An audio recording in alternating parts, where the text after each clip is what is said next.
Hey, welcome to another episode of the Rock Fantasy Files. Tonight episode in another of our series of albums celebrating milestone anniversaries. This is an idea that Pete Pardo kind of started a few weeks ago and suggested that I do this on my channel. That tonight we're talking about Deep Purple's Machine Head and Black Sabbath Volume 4. Both were released in 1972. Here's a little bit about Black Sabbath Volume 4. It was released in September of 72.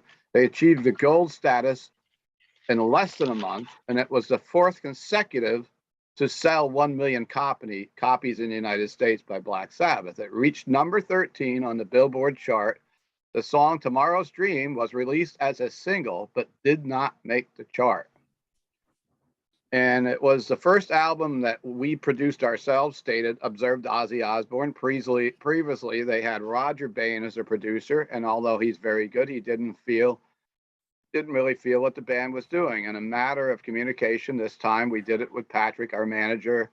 And I think we were all very happy. It was a great to work in an American studio. The recording was plagued with problems, many due to substance abuse. In the studio, the band regularly had speaker boxes full of cocaine delivered.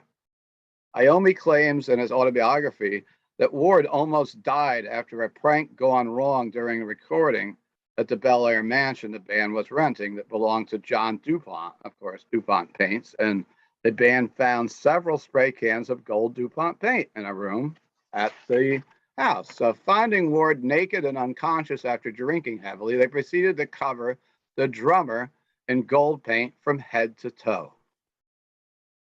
Snowblind is the band's most obviously reference to cocaine, of course, their drug of choice during the period. Snowblind was also the album's working title, but Vertigo Records executives were reluctant to release an album with such an obvious drug reference for.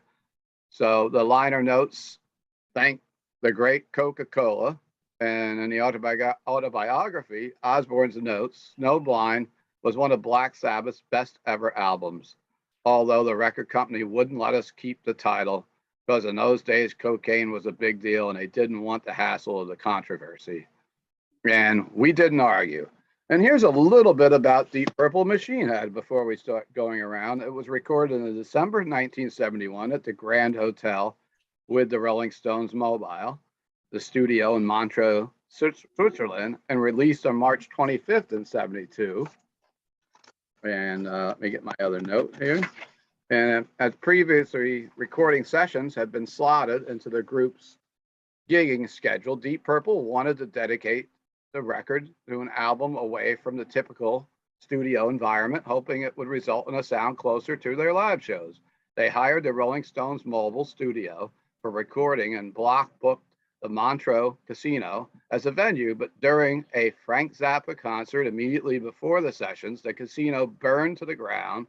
After a week of searching for an alternate venue, including a session at a nearby theater that was abandoned due to a noise complaints, the band managed to book the Grand Hotel and closed for the winter and converted it into a live room suitable for recording. These events, particularly the casino fire, became the inspiration, of course, for the song Smoke on Water.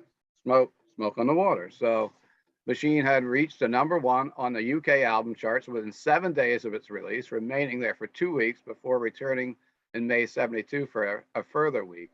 In the US, during its initial release in 72, the album reached number 34 on the album charts, then peaked at number 7 in 73 when the Smoke on the Water became a hit. Machine Head remained on the Billboard charts for over 2 years.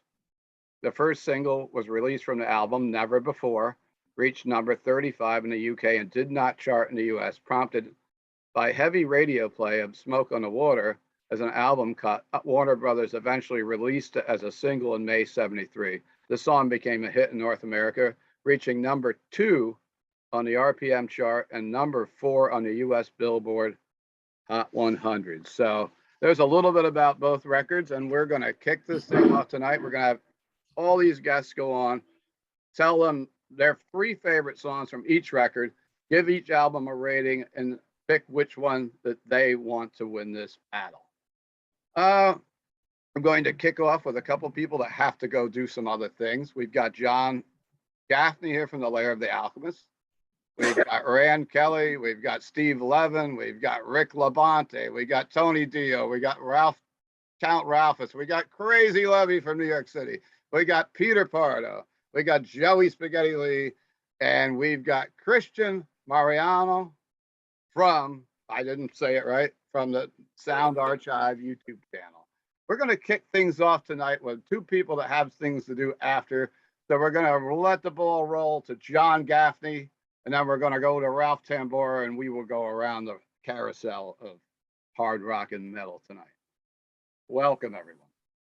All right, two tough albums to pick from. Ritchie Blackmore, my favorite guitar player. I love Deep Purple. Black Sabbath, my favorite band. For anybody out there who's interested, I also have a Black Sabbath podcast that I do called Into the Void, a Black Sabbath podcast. And you can listen to me and my co-host talk for like about 2 hours on Volume 4 because we love this record. It's, for me, I always break the Ozzy era into 3 different parts. The first 3 albums, Volume 4 of Sabbath, Bloody Sabbath, and Sabotage. The second part, where they get a little bit more experimental, starts off on Volume 4 with that, a little more guitar overdubs and different things going on, Laguna Sunrise, all that. The album has a real dark tone to it. Love the record. My 3 favorite songs from Volume 4 would be the first song, Under the Sun, the last song, which in my opinion is one of the heaviest songs for its time, 1972. Those riffs in that song are just absolutely crushing. So I mentioned the first song, Wheels of Confusion, the last song, Under the Sun, and then I'd probably say Snowblind, which is a song that the band would play with them in their set list for years to come. So just a fantastic record where Black Sabbath really starts to stretch out in the studio for me. Machine Head, love this album also. Those In Rock, Fireball, Machine Head are just golden era, Deep Purple for me. The interplay between Ritchie Blackmore and John Lord on Machine Head is just fantastic. The song Highway Star, amazing. Ian Pace, in my opinion, should be up there with John Bonham, my favorite drummer of all time. He's just fantastic. Ian Gillan, Roger Glover, the whole band is just at the peak of their powers. My 3 favorite songs from Machine Head would be Highway Star, Maybe I'm a Leo, and Pictures of Home. If I had to pick between these 2 albums, feels like an impossible task to do, but I would have to go with Volume 4 because Black Sabbath is my favorite band of all time. Right. We got a vote for Volume 4, but how close was it, John? Oh man, it's splitting hairs. And if, again, because Blackmore is my favorite guitar player, Pictures of Home, Highway Star, the playing is so great on Machine Head. But man, Volume 4 just hit me so hard as a 12-year-old getting that cassette. My mind, I had never heard anything as heavy as Volume 4, Under the Sun. It just completely changed the wiring in my brain. So that's why I went with Volume 4. Awesome. Next in the line is Mr. Count Ralphus, also known as Ralph Tambora, our prop god on this channel that has props for everything. He just switched from Megaforce Records to Black Sabbath and Deep Purple within minutes in that backdrop. And changed the t-shirt too. All right, so yeah, it's real. Both of these albums are so great. I'm going to start with Deep Purple. I go number 3, Pictures of Home. Number 2, Highway Star. Number 1, Space Truckin'. That's a great shirt. People talk about, I think I got this one at the Judas Priest one with them, Priest in Bethel. Yes. But people might get tired of hearing some of these songs. If you get the 25th anniversary, it came as a double disc, and it has the outtakes and stuff, so you get to hear a fresher version of, like, even Smoke on the Water sounds different. Everything, like you'll hear the drums higher in certain spots and stuff, so it's really great. But the production is so perfect on Deep Purple. I think the production's a lot better than on Volume 4. But then going to volume 4, I go number 3, Snowblind. The album before they had their anthem to pot. Now they had the anthem to cocaine. Number 2, I'm going with Supernaut. The lyrics are unbelievable on this album. Got no religion. Don't need no friends. Got all I need. Don't need to pretend. Don't try to reach me because I'll tear up your mind. I've seen the future and left it behind. Number 1, I'm going with Under the Sun. Again, with the great lyrics. Well, I don't want no Jesus freak to tell me what it's all about. Yeah. And then the last line of the song, just live your life and leave them all behind.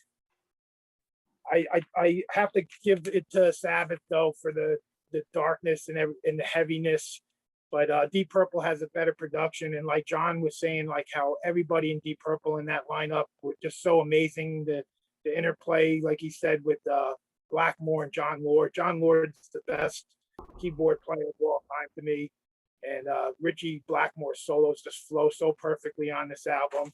Oh, and I had a couple quick props. Is my old volume 4 cassette. Mm-hmm. Like one of the oldest cassettes I own. Look at that. Wow. Yeah. That's crazy. I got my original volume 4. When I got it, I thought it was kind of weird how, it's got Geezer and Tony, but where's the other ones? Then I realized this white strip here in the middle is where there used to be a booklet that had the pictures of the other guys. So if a copy of this ever comes in the store, Steve, with that booklet in there, put it to the side for me. Yeah. And of course, I got the box set for volume 4. Mm-hmm. And I got my original Machine Head album over here. Oh, and Nice. this ain't 50-year-old t-shirt, but it's a pretty old one. You The can kind Perfect Strangers, yeah. 83. 1985, actually. 85, okay. I was thinking 83 for some reason. Oh, 85, I yeah, can that's actually- right. Yeah. Once I hold it up, I can see through the shirt and see the screen up there.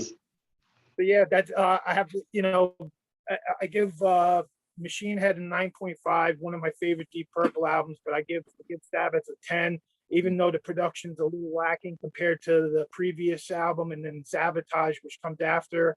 But the remastered version beefs up the sound a little bit. I really like the new version of it. Mm-hmm. Yeah, it's for the win for me. All right, so Black Sabbath 2-0. Not really a big surprise with this crowd. We're going next. I'm going to go to Christian, and I'm reading Majorino from the Sound Archive YouTube channel. So welcome. All right. Well, thank you for having me on. I do consider it to be a big honor to be on here, seeing that I've been watching your channel for a while and also Sea of Tranquility. So Nice. you guys kind of inspired me to start my own YouTube channel. I don't have quite the followers you guys have yet. And honestly, it's a pea hole in the snow compared to what you guys have, but it's all good. It's all about waving the flag of, hard rock and metal and all that. Cheers. So, anyway, I'll just start off talking, I guess, quickly on volume 4. Some of you have been saying already, some of the, the riffs on here, considering that was 1972, is just so heavy for that, time period. You got to think, were these guys like using so many substances in the studio that they like somehow traveled to the future to see what bands would sound like and bring it back to 1972? I don't know. But yeah, it's probably my favorite songs on here. I'd probably go with Snowblind, of course. Mm-hmm. Supernaut, I love that one. Now for number 3, that's where it gets tricky. I'm probably going to go with Tomorrow's Dream as number 3 on here. Overall, it's a great heavy album. You kind of hear, I don't know if you guys hear it, but sometimes it sounds like you hear like Bill Ward's like cymbals almost like all throughout, like every song, like it's constantly there. Not that it sounds bad, but it just, I don't know, gives it, I don't know, sort of a unique kind of rough sound, I guess. Pretty much there hear are a the couple word of songs- symbols in my head all day, every day, saying. But you know, there are a couple songs on here that I think kind of stick out like a sore thumb. You got Changes, the piano ballad, and then you got the FX song on here, which again, were they like just so messed up in the studio, they thought it'd be a good idea to just do these like guitar things and just put it as like a track on the album. But the rest of the songs on here make up for it. So it's, killer album. Mhm. And of course, we got Machine Head here from Deep Purple. I mean, like you guys were already saying, just the back and forth between Blackmore and John Lord. It's, they're both like had this like equal virtuosity with just their, just the guitar soloing and then the organ, the keyboards. And I just love how heavy his especially in these early Deep Purple albums, just how heavy that keyboard sound is. It almost like, I think all has more balls than the guitar, honestly. But and also, I mean, the drumming with Ian Pace and with Ian Pace and with Bill Ward, they both are I think of more like a percussionist type drummers, I think. But they're both heavy hitting. But if I'm going to pick my three favorite off here, I think I would go with probably Highway Star, Space Truckin', and Pictures of Home for my favorites on this Nice. one. I mean, they're both killer albums, but I'm gonna, for voting, I'm going with Volume 4. All I right. did Black Sabbath. I didn't have a Volume 4 T-shirt. I got the Master Reality, but There you go. Black Sabbath's one of my favorite, probably my favorite band of all time. I love Deep Purple too, but I got to give the nod to Sabbath. But again, they're both killer albums. I wouldn't say either album are like my absolute favorite from each band, but they're definitely close to the top. Okay. So, Well, it's 3-0 Black Sabbath. And I'm going to move over next to the veteran on the channel. He said he's older than all of us. It's Rand Kelly from sunny California. How are you doing, Rand? And Good. let's give your aspect on these two classics. We had a 75-degree day today, nice and sunny. Went out for a bike ride. Oh, rub it in. Okay, so I'm going to start with this. And I listened to this 4 times in a row, once in the car. Mhm. And I love this album. I bought it 50 years ago when I was in the Air Force. And trying to decide 3 songs was really tough. But I think number 3 comes in Tomorrow's Dream. Okay. 2, Supernaut. Number 1, Wheels of Confusion. Yeah. I think Wheels of Confusion is 3 songs hooked together. Mhm. Sounds really interesting the way they did it too. I'm going to give this a 9. Okay. It's a great album. Master Reality is my favorite. Mhm. And now you got to continue on with Deep Purple. Oh, sorry. Got That's the old. fine. We're doing it all together at once since there's so many of them. Just call me the Oldsmobile. Oh, almost spilled my pen. Got the olds, as Chris Allen would say. This is the SACD quadraphonic Oh, nice. hybrid mix thing. And you said I could cheat, right? You can do whatever you want, as long as you got 3 minutes to do whatever you like. Okay. I'm gonna go number 5. Number 5. Number 5. Space Truckin'. Nice. Number 4. Wait, this is tough. Maybe I'm a Leo. Okay. Number 3. Oh God. I love all these songs so much. Number 3 is Lazy. Oh, such a great song. mm-hmm. Wait a minute. No, hang on. Well, Wait, number 3 is Smoke on the Water. okay. Number Because number God 2 damn, is Lazy. it's a frickin' anthem, right? It sure is. I never get tired of the song. I've sang it in karaoke bars. I Sure. can play it on guitar. I love it. And it Anyways. tells that great story too, Yeah. Oh, yeah. The story like I was in. And Frank Zappa's in it. Right, it's amazing.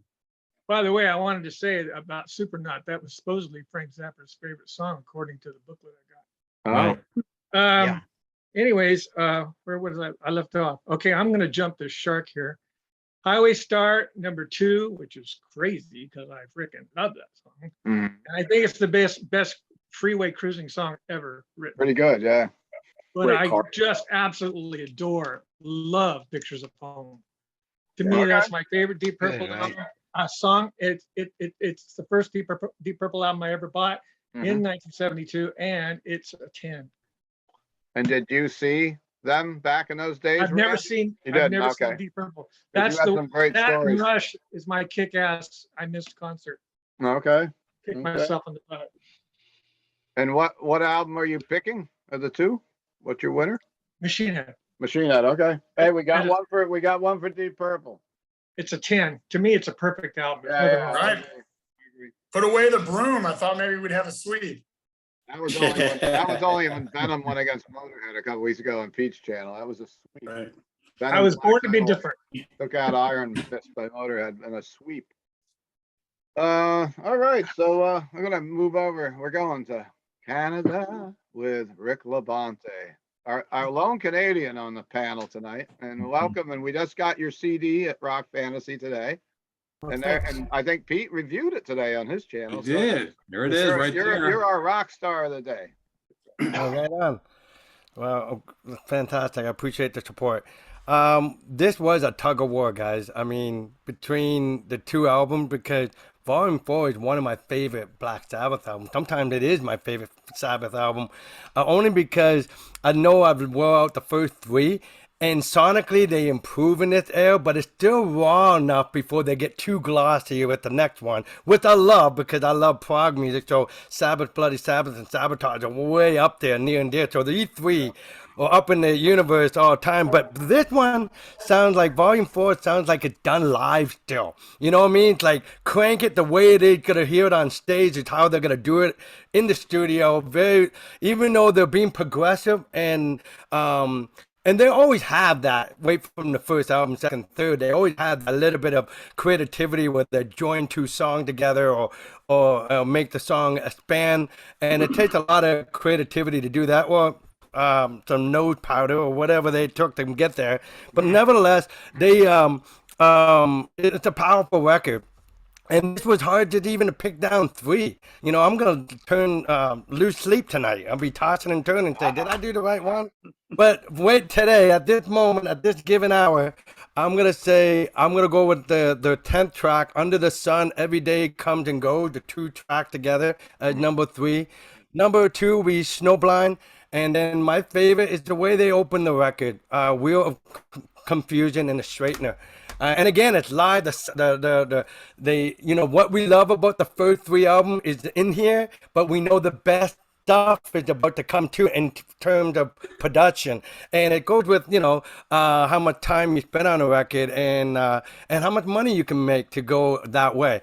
I gotta say, it's not the greatest cover comparing the other two of the one next to it. I mean, but you know, it shows Ozzy, and I like that. I usually send people, all my Sabbath friends, happy birthday, and it has that logo right on there. Yeah, And that's a great logo, though. It's great. yeah, right. You know, and it's a great that it sounds like that the cover in a way is black and you know, and it's powerful. And so I would give this a 9. And the only reason why it's not a perfect album, because I love it so much and can be so special, is that they do have fillers on here. And the brother already mentioned it. FX playing some psychedelic drum thing. I mean, I'm sure it's good when you had a reefer or mushrooms or whatever back in the day. But I mean, when we're watching it or we're playing it around the house, it's not the coolest thing to hear. And then you got Changes, which you know, it's a beautiful song at the time, and I remember liking it the first 20 times I heard it, but after 100 and so many times, that's the only song I might skip besides Effect. Is actually and you know, you can't get a 10 if you're skipping a track. And that might be Effect or Changes, but all the other stuff is so powerful. Like, don't get me wrong, I love it when they take those acoustic moments like Tony did in the third album or the second where, I don't know if I pronounced it right, La Guana Sunrise, but that's a beautiful piece of music. And I don't mind the strings and just hearing that acoustic. I used to play that song for my kid to sleep when he was a baby. Hey, listen to this and sleep to that. Mellotron. Right on, but changes, it's too soft for this record, so that's why it gets a 9. Now moving on to Deep Purple, one of my favorite bands of all time, and I would say they're neck to neck, but Deep Purple always gets a little bit because that was my first concert when I was 16, seeing Deep Purple. Near and dear to my heart, watching Richie Blackmore destroy a guitar on stage during Space Trucking, which he didn't do that often. What tour was that, Rick? The Well, first. that was the House of the Blue Light tour. Okay. And they were still getting along at that moment, and so it was great to see him in high spirit. And so this is an incredible album, but it's not my favorite record. I think In Rock is my favorite, even though this is a powerful record for Black Sabbath in my ranking. Machine Head is awesome, but it's not my favorite. Maybe from overplaying it or whatever. I mean, even my band, we open with Smoke on the Water sometimes. It's a perfect sound check song. Right? Could you get the guitar? Dan, dan, dan, and when the drummer can, all right, we hear him. Okay, bring the bass up. And by the time I get there, I know I'm going to be heard because I'm doing the frontman stuff. So it's a cool tune to do, but that's not in my top 3. I mean, it is an anthem, like I said, but I really do. I need to hear that often? No, I know it off by heart. Just thinking about it, it goes in real time in my head. But there are some gems in here that are worth mentioning that nobody mentioned so far, so I'll do that. In fact, nobody mentioned Never Before to the degree of in the top 3. I like that song. I think that was catchy. In fact, they thought that was going to be their hit. That was the single. That was the single. Yeah, they thought that was, okay, this is it. It's got the melodic chorus. It's catchy. It's almost like the way they treated My Woman from Tokyo, the album after. It just had that melodic accessibility to it. And so I like that song because it didn't get overplayed on the radio. It wasn't destroyed. And it's great if you hear them do it live, like they've done with the BBC in concerts and stuff like that. So they perform exactly the way the record is. But I'm going to go with that one because it hasn't been exhausted on the radio like the other. So that'll be number 3 there.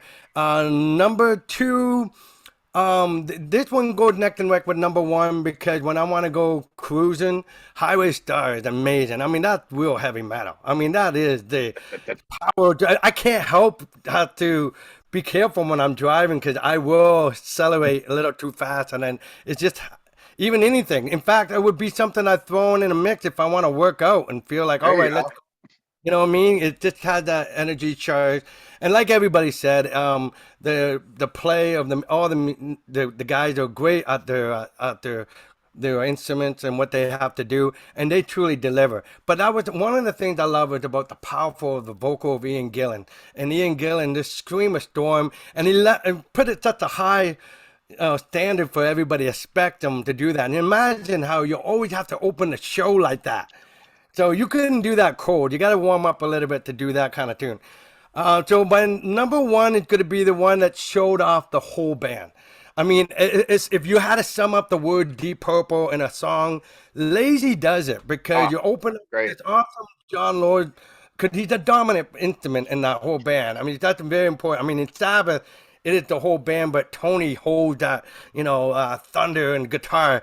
But this whole band, thunder, is everybody. But John Lord holds his own, with most keyboard players not famously to be a lead instrument like that.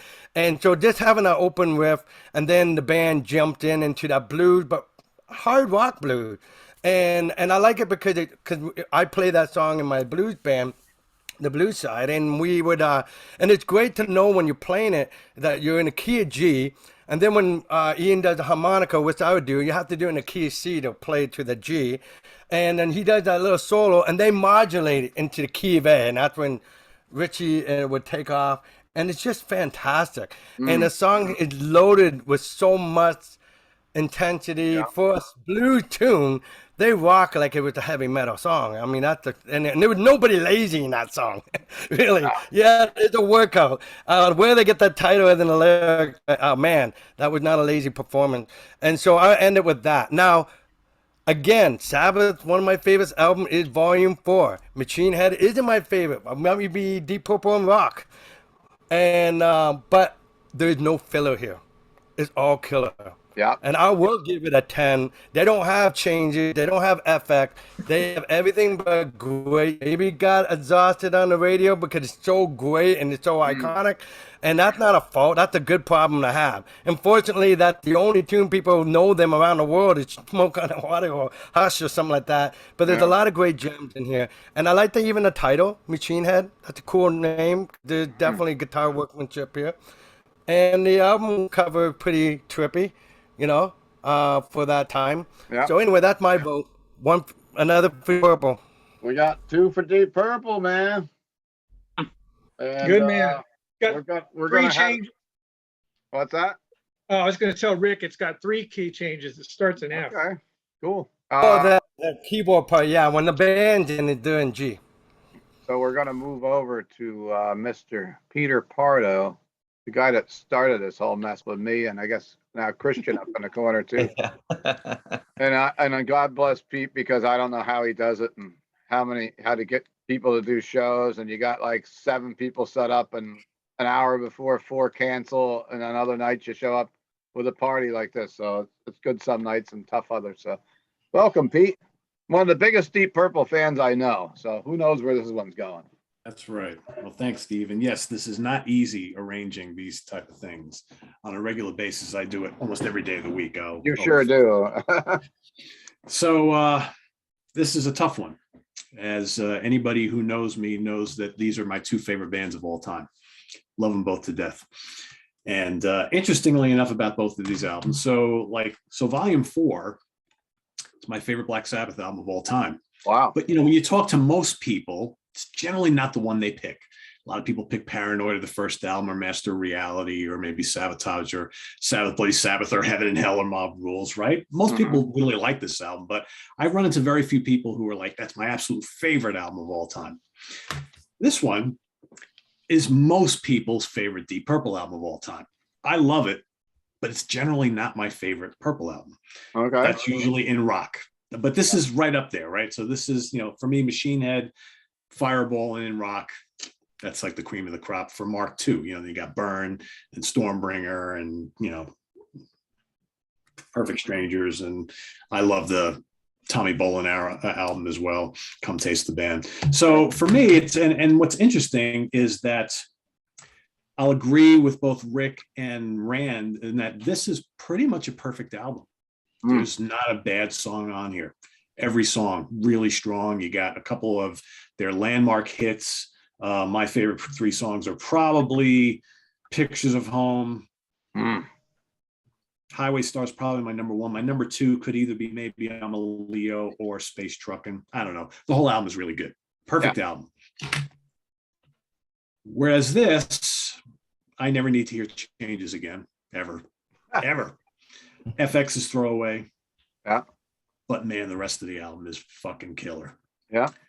And what it comes down to for me is that, and I've talked about this on my channel a ton, sometimes albums that may not be as strong start to finish top to bottom as some other ones you may like more because there's a handful of tracks on there that you just love with every ounce of everything that's in you. And for me, Under the Sun, Tomorrow's Dream, Supernaut, fucking Snowblind, Wheels of Confusion, Laguna Sunrise, St. Vitus Dance, Cornucopia, doesn't get much better than that. So even though there's a little bit of filler on here and no filler, absolute perfection, I'm still going to give this a 9.5 and this a 9. My win is going to go to Volume 4 by just a hair for this particular episode. Just because, man, there's just a handful of tracks on here that are like among my favorite Sabbath songs of all time. And, whereas this, it's all amazing, but this doesn't contain some of my favorite Purple songs, even though I love all of it, right? It's weird how that happens, right? You would think I would go with this, but actually some of the songs mean a little bit more to me on this one. So I'm going to give this one to Sabbath. And boy, Deep Purple almost got a tie, but Pete popped them up one more here. It's all years ago. But anyhow, no one loses. Trust me, they're great albums. No losers. Laguna Sunrise was my favorite back 50 years ago. I thought it was the best song on the album. It's a good one. So anyhow, Beautiful. I'm going to cheat. I'm going next. I'm not going last like Pete does on this channel. Once in a while, I'm going to have to start doing that one of these days, Steve, because I'm tired. I think you need to. How about everybody next Monday? takes your choices? next Monday night, you kick off. Like you kick I'm off. gonna do that because I wait Kick till the off. end every Go single first. day. And owe it to your- I thought when I started thinking about this, just like a lot of other people have said to me, oh, there's no way that album wins against that. But when I look at Volume 4. I love Volume 4. I love all early Black Sabbath, Ozzy, everything from Never Say Die to the first album, all it back and forth.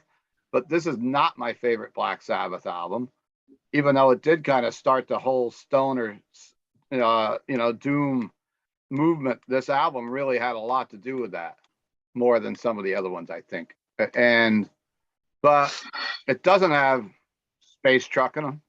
It doesn't have Highway Star. And it doesn't have Pictures from Home. I'm voting for Deep Purple. As much as I might look back a year from now, or 6 months, or maybe 3 weeks ago, what was I doing? Tomorrow. Maybe when you hit But stop on that record. I grew up listening to Machine Head on 8-track and Made in Japan on 8-track, and I listened to that more back then than I listened to Volume 4. And I tell you what, it's a tough call, but I think because of the filler, I'm just the opposite of Pete. I echo what he says, but I'm going with with Deep Purple. And I had the pleasure of seeing Purple a couple of years ago at Bethel with Judas Priest with my good friend Levy. We were in front row seats, and we got to see them do Pictures from Home. Like I think that like a couple songs into the set, and it was just amazing. Like Wow. Ian looks like somebody's grandfather. Doesn't dress up like a rock star. Maybe not even comb his hair, but he still came out and kicked ass that night. So I quote Keeler about halfway through the set. It looks like Ian needs a nap. I didn't say that. You did. You leaned into my fucking ear. You said, looks like he needs a nap. There was a lot of alcohol involved with front row seats for Judas Priest and Deep Purple. He called me up like a couple of months before. He's like, Keeler. He always does it. He's doing it to me earlier tonight about the Ghost Show tomorrow night. He's like, dude, God, front row right now. Let's bang it in. And of course, I said, what the hell? We'll sit front row, and it was nice.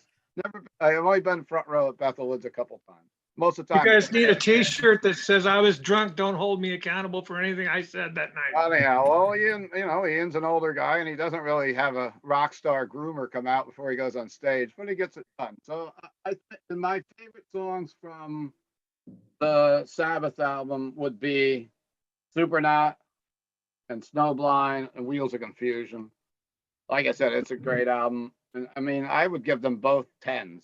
I'm going to cheat. It's like a tie, but I'm just going to lean with Deep Purple because I love Space Truckin' and I love Highway Star too much.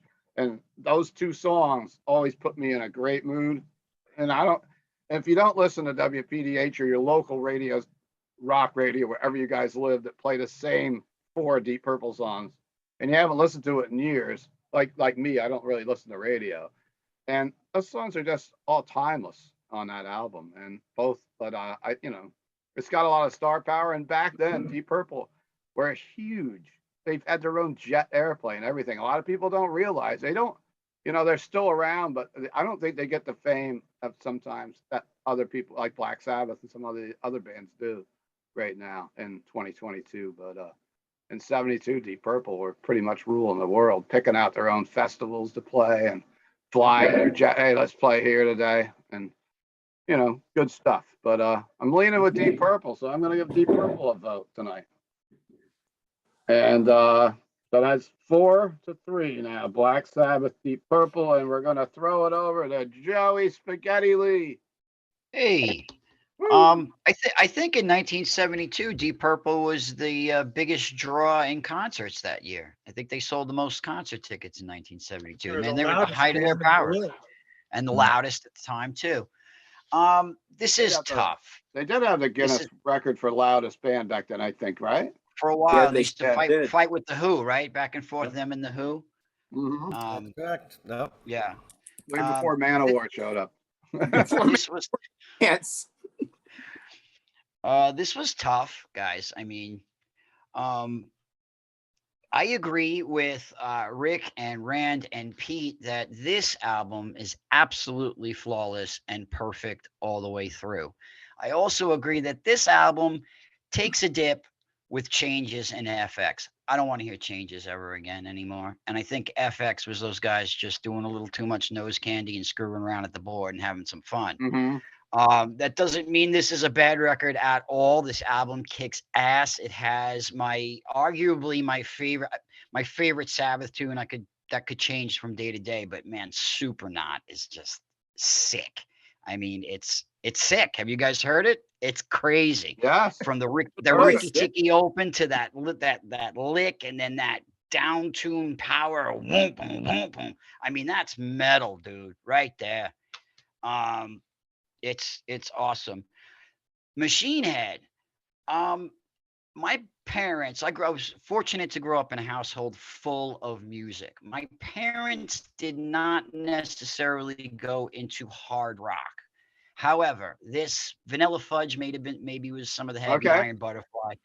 But this thing, I literally I was in diapers listening to this on 8-track, and I still remember the clicks between the tracks where the songs would, for those too young to know what an 8-track, it used to skip in the middle of the song to a clunk to the next track. I still remember them. They're ingrained in my DNA. I mean, what can I say? This is a flawless album from start to finish, all the way through. Absolutely perfect. No duds, no dips, no bullshit. This album, like many of you have said, not your favorite Black Sabbath. It's not my favorite Black Sabbath album. And this is not my favorite Deep Purple album. But I got to go this one for the win, guys. Woo! I got to go this one for the win. And as far as the tunes, this one I'm going to go my 3 favorite tunes: Snowblind, Under the Sun, and Supernaut, because it's fucking Supernaut. And Machine Head, I'm going with Highway Star, Pictures of Home, and Maybe I'm a Leo. I absolutely love Maybe I'm a Leo. That riff in there is killer. And for those who are adventurous, check out Government Mule's cover of Maybe I'm a Leo. Warren Haynes, real bluesy, real long. They stretch it into a 9-minute jam. That dun dun dun dun dun dun, dun, just amazing. Killer. So it's Deep Purple, guys, for the win. Wow. Oh, what do you got? We got a tie. Back up here, I guess. Good battle. The drama grows. Where we're gonna head over to Tony Dio next, and then we're gonna go over to Mr. Levi Naaman, and we're gonna round things up with Steve Levin tonight. So we've got 3 votes left. Welcome, Dio. This is a tough one. It really is a tough one. I mean, I love both of these albums. We'll start out with Deep Purple, Machine Head. It's just, I like everything on it. It's just, every song is great. If you pick up the deluxe CD, it's got some extra stuff on it, including the B-side for When a Blind Man Cries, which is Ian Gillan's best vocals, if you ever heard the song, which was a B-side. But every song on this album is great, and it's hard to even pick 3, but I'd say for top 3 songs, I got to go with Highway Star. Pictures of Home is one of my favorite Deep Purple songs of all time. And I'll go Space Trucker, just because I think the Gillan's lyrics are so clever on that one. And we go to Volume 4, which is Tony, what's the moving mouth thing about? What do you mean?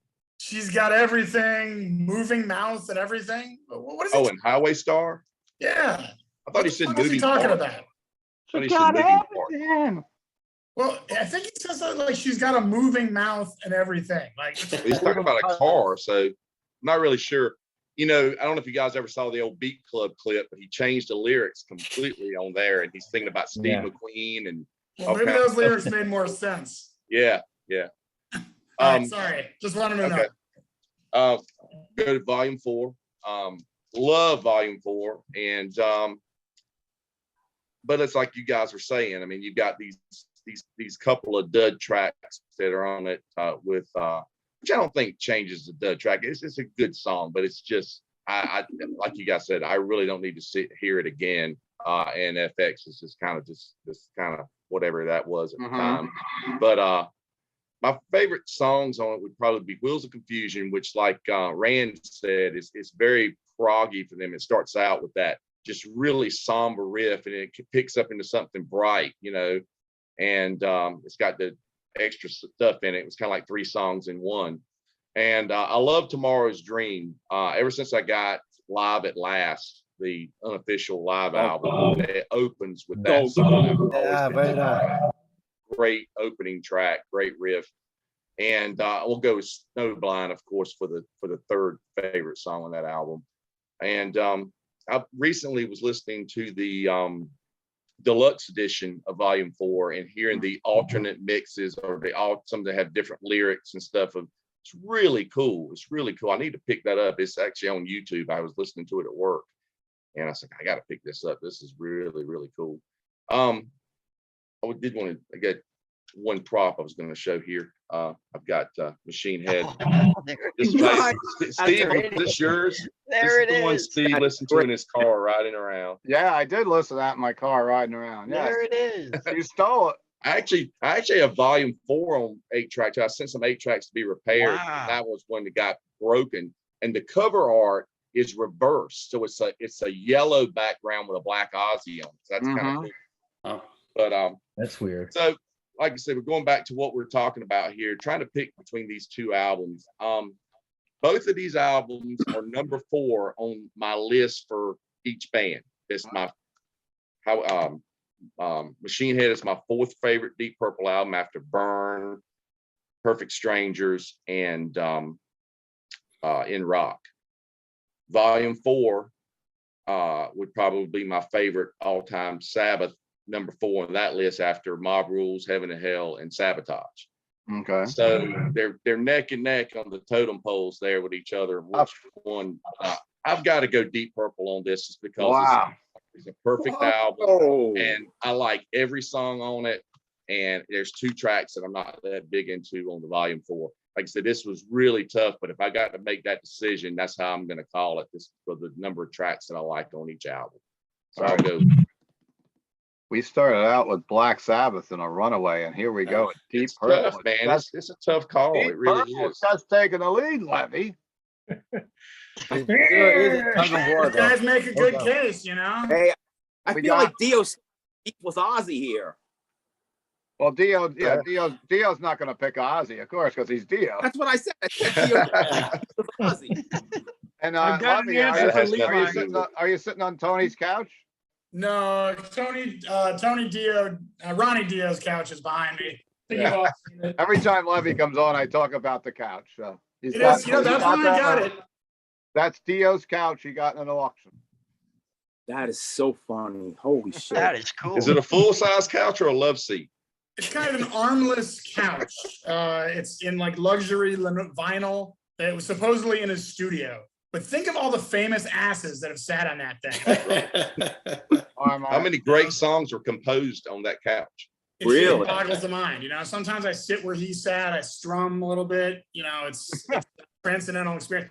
And I got this. How many groupies do you think were on that couch? Yeah. You did. How many times did he pen the lyrics right on that couch? Writing as you go. Dragons and kings and wizards. But we're not talking about Dio tonight. Is it my turn? No. I've got an answer for you, Levi. Yeah. Like a moving mouth, body control, and everything. Yeah, it doesn't make any fucking sense. Have you seen The World According to Car metaphor, Art? and then he starts talking about mouths. Cars don't have mouths. No, well, he's talking about the car, but then he's saying no one's going to take my girl. Right. Have you seen The World According to Garp? It's a Garp reference? Have you seen that movie? I have seen it years and years ago. Yeah. Remember the scene in the Volkswagen when they're coming up the road towards the house? That's right. There's your answer. All right, so he gets a blowjob in the car and it makes it in the All right, I'll go for it. I was trying to keep it family friendly, but Oh, she's a killing machine. She's a killing Anyway, machine. I guess it's my turn, right, Keeler? Yeah, I'll tell you. She's a killing machine. She's got everything, like a moving mouth, body, everything. I can sing it. Not at all. So the car's It's got the the old works. analogy of just comparing women to cars is basically what it is, like the Beach Boys used to do in a lot of their songs. Okay, time old, Delta Bars of 88, the first ever rock song. It's a tradition. Yeah. So Yeah, he Sure starts is, out right. singing about the car, and then he starts singing about his girl, and then he talks about his girl in the car, Yeah. how she can hold on to the turns and everything, and she's right next to him. Yeah. And then all of a sudden, like All a right, moving you know what? top, I'll buy it. I'm no longer going to say that makes no sense. It's almost like a Frank Marino song. And he's Yeah, singing no about You won me the over. finish line. A lot of Metallica. car references, man. Go Rocket 88 was one of the first rock and roll Rocket, tunes Rocket ever, 88, right? not Delta 88. Yeah. Right, the first ever rock song. Rocket So, 88, so Ike it's Turner, continuing right? the Ike tradition. Turner from the Ike Oh. and Tina Turner fame. But I Mhm. knew that. I just didn't get the body control. And There you go. Well, we figured that out for our viewers and for Levy tonight. So Read the We're lyrics making to rock the, history here. Levi, read the lyrics to the Beatles, Please Please Me, with that in mind. I'll do that. I all like it. right, What's so we got two. We got Steve Levin left, and we got Levy left, correct? And this is going to settle it because Deep Purple has a 5-4 lead right now. Or is Damn. Purple's got a 5-4 lead. All right. Well, I Yeah. got my props too. so I got Levy's going. So Levy, you're going to go now, and then Steve Levin's going to round us up tonight. How's that? I got the Strat for Purple up on the wall today, and of course I got the SG there for Sabbath and Tony. Yeah. I got my Volume 4 that I've had for decades with the booklet, The booklet's in it. Okay, there you go, Ralph. Nice piece. and it does have this great picture, the gatefold picture of the. I have no idea where that is, but can you imagine how cool it would be to be in that theater? Yeah, I wish they would say that in the credits because that's a beautiful picture of a small Yeah, they don't theater. say where it is, right? I've always imagined it was the Fillmore East here in New York In, City. in the box set, they tell you where that picture came from, and they show you the original unfiltered Oh, really? picture. While you guys are talking, I'll see if I can. Yeah, dig that up for us. And don't Yeah, forget the liner yeah, notes. I It does I was going to thank ask you. about Great, that. I got it, John. great, I got the great Coca-Cola company for if there's any doubt about what the hell's going on in this album. Oh yeah, the Coca-Cola. Kono says Coke in all. Coca-Cola, yes. And then I don't happen to have Machine Head, but I do have this made in Japan, which pretty much has the whole album on it. Yeah. So well, I'm gonna agree with what you guys said. Volume 4's got a little bit of filler on. I don't hate changes as much as you guys do. The Mellotron is kind of cool. Yeah. I don't know what the hell's good. Even when I was a kid with a Walkman, I was fast forwarding past FX, and if it's ever on the turntable, I usually leave the room and grab a drink or something. Yeah. It's not my favorite Sabbath album. It's probably not my second or third or even fourth. That's awesome. There you go. Beautiful. I really, it is sandwiched in there between like Master of Reality and Bloody Sabbath, which are probably my favorites. Master of Reality is my favorite. It's got a little bit of filler on it. Nobody's mentioned. I guess it's Dance, where Ozzy gives relationship advice. That's a really killer song. I love how you can hear every slide down the fretboard on the guitar. Yeah. It's a killer album. Snowblind, Supernaut, of course. Great songs. Mm-hmm.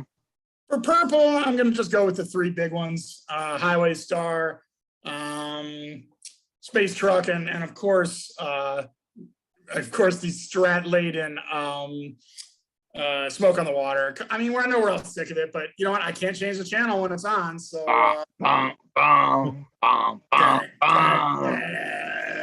yeah, exactly. And I love how you were reading us that Wikipedia entry, Keeler, and it's the entire lyric set of Smoke on the Water.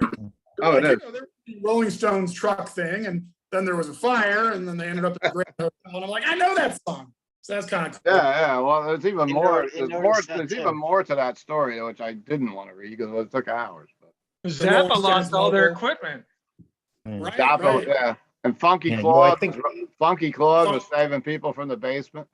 Yeah, he was pulling kids off the ground. Thank God. I don't think anybody got killed in that fire. That's good. Some stupid with a flare gun started it. That Some fucking asshole. stupid Can you one. imagine you're at this show and some stupid with a flare gun burns the place to the ground? It sucks. It sucked at that was Zappa show, right? I It was- still use had that. I Yeah. still use If that that. never I still- happened, would we have had that hit song? Exactly. I What still was he use doing that. with a flare? Swift What was he time. doing with a flare gun at a concert? I still Hey, use I that. was- He was a term. stoop, man. He was stupid. And who He really shot it up into the roof, and it was made of like wicker or rattan, like this Bamboo or something. weaved wood. It like just caught real quick. I have the Zappa Yeah. bootleg where it actually happens. And Frank says, "We have to leave now. There's a Oh, fire." really? Oh, Yeah. great. Thank God Frank had his wits about Yeah. him. It's you on a know? bootleg called Swiss Cheese Fire. You know, Okay. it's Oh, Frank that's Newman. awesome. Swiss Cheese Fire. But so you guys are all right about all the stuff you say about Volume 4. It's not the best Sabbath album. It's got FX on it.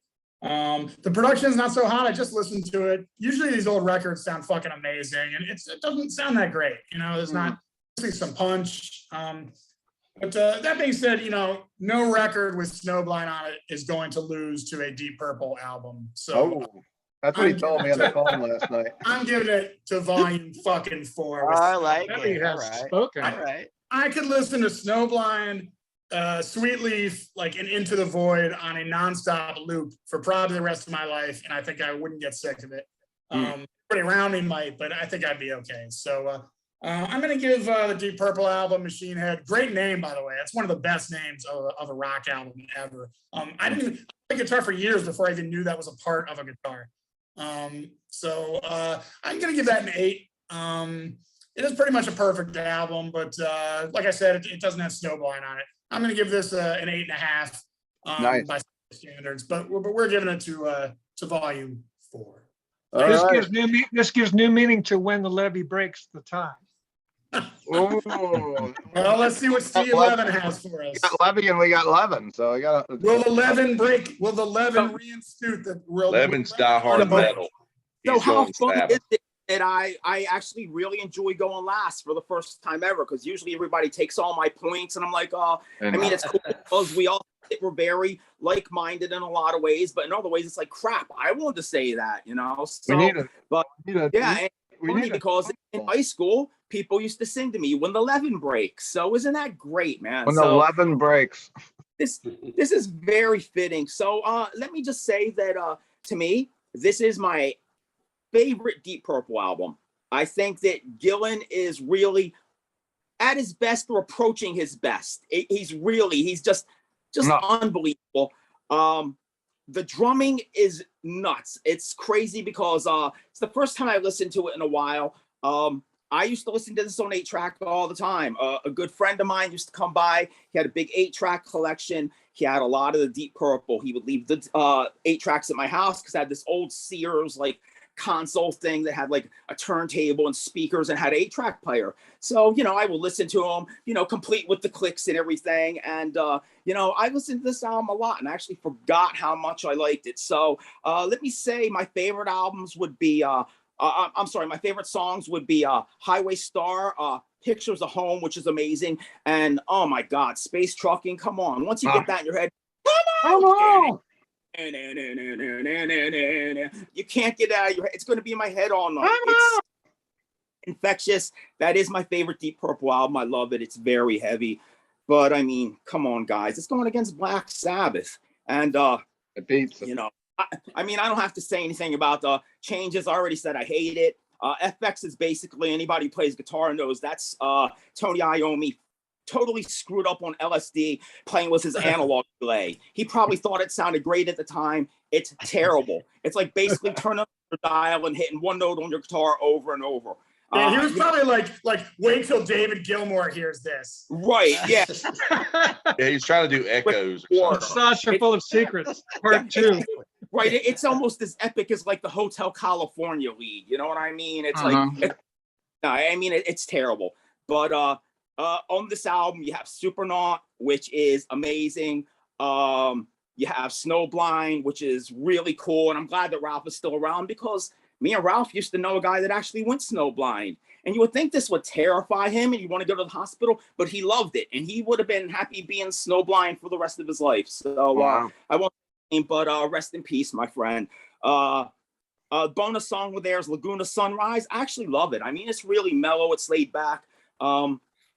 Volume 4 isn't my favorite Sabbath, but it has that atmosphere. And anybody who's seen me on the show, I say it over and over. I love atmosphere in albums. When a heavy band can apply this layer of atmosphere that makes you want to listen to it over and over and over. And then maybe you'll put the headphones on. And when you put the headphones on, you're hearing something that you didn't hear prior. I mean, that's just amazing. And I mean, it has the song Under the Sun on it. And I mean, let's face it, Under the Sun is everything that any doom band that has ever come out Yeah. wants to sound like. That is the sound of doom.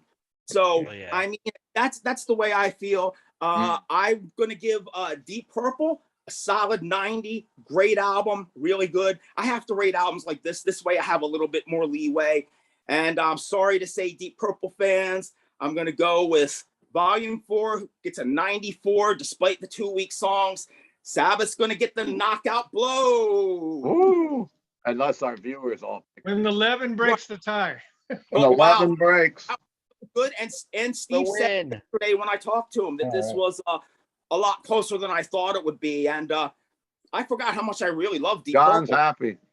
I love going back and listening to these albums. You know, I'm gonna listen to some more Deep Purple now. So Ah, and I Oh, tell yeah. you, it was a lot closer than I thought because when we started off, it was like Yeah. Sabbath, and then I thought it was gonna be a Sabbath sweep, really. but Yeah. it turned around and Deep Purple gave him a fight, and all we needed was one more Deep Purple fan to tie it again.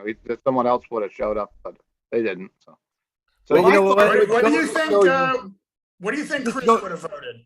what's that? What do you think Chris would have voted? Chris Allen? Sabbath, Oh, Sabbath.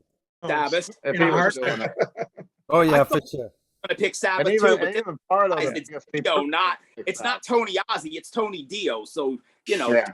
Yeah. that makes sense. I I didn't. totally I get thought it. I was going to pick Volume 4 immediately without even listening to him. And I listened to Deep Purple, and Lazy, freaking amazing song too. That's I love the riff. It's just way too Great strong. boogie And song. if it was Yeah. Sabotage, Me too.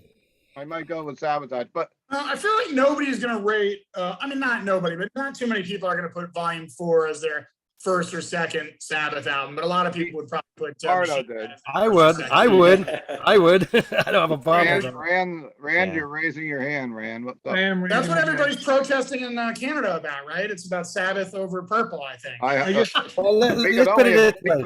could only be that happy that I just hard wanted to rock and say- metal is that popular again. I just Well, want to just- say two things. Yeah. I ignored Volume 4 for 45 years. So, it was like another first listen when I heard it. Oh, I good. listened to it Yeah, 4 days. I listened to it 4 times in a row and Okay. yesterday. So that's 5 times in less than 24 hours. And Awesome. I still went with Deep Purple. And also I wanted to just publicly embarrass Pete and tell him, thank you so much for selling me this. I freaking love this guitar. Oh, that came from Pardo's That went to a collection. good home. Yeah. Okay. This is what we call pulling a Pardo. All I right. just want to So- say that this it was great to have this close because that's how we Yeah. all felt listening to this yeah. Oh, album. they're both great It albums. demonstrates how No tough doubt it about I it. was, agree with that. So But I've Well, heard that- Machine Head in the so many weeks going times. forward, we will revisit this format, and it might even be classic rock. It might be black metal. It might be death metal. It could be all different things on this channel. So who knows? But I want to thank everybody that gave their time to the channel tonight. I want to thank everybody for hanging out and watching. And it was good to be back on the Rock Fantasy Files. We had a couple weeks off, and always on Pete's show Monday night. If you haven't watched See You Tranquility, the Monday night Hudson Valley Squares every week, where Pete's been doing, and go watch it and go backwards because we've been doing album wars from '82 I think the whole since 2022 started. Actually. Yeah. And Hey, I it's vote with Steve. Ozzy. Steve, getting through 11 people in an hour and change, I want to say you were a fucking pro, dude. we did it good. But Good. Pete was our coach. He said, "Do it this way." Yeah. It made sense. So, and Got a ring. I'm glad we had 11 people tonight. It was good because sometimes I can't get 2 people, or you had 11 and then 5 people cancel, or whatever. But hey, if you like the channel, please take a moment to hit subscribe. It really helps us out, and also let you know when something's coming on that you will like. And please, let's get this battle going in the comment section. I want to know what you like better: Black Sabbath Volume 4, of course, or Deep Purple Machine Head. And and that's about our final thoughts for tonight. And anybody got anything else to say? Yeah, I do. You do. Please subscribe to my YouTube channel. I'm Okay. at 571. I need 1,000 so I can go on live. And nobody ever watches my videos. But All right, so I have fun putting them up anyway. I will put the links to your YouTube channel in the description. I will also do that for Christian and his channel. And Thank you. So God we bless will you. check that out. And of course, everybody else at ricklabonte.com. Go check him out. He just put out an album. So Rock Fantasy and Rock Fantasy got the Rush pinball today. And thank you, Spaghetti Lee, for such a great game. Getty Lee. You know, we got Getty Lee and we got Dio. You know, what else do you need? So thanks everyone for hanging out with us tonight. And I hope to see you again next week. All right, guys. Thank you, Steve.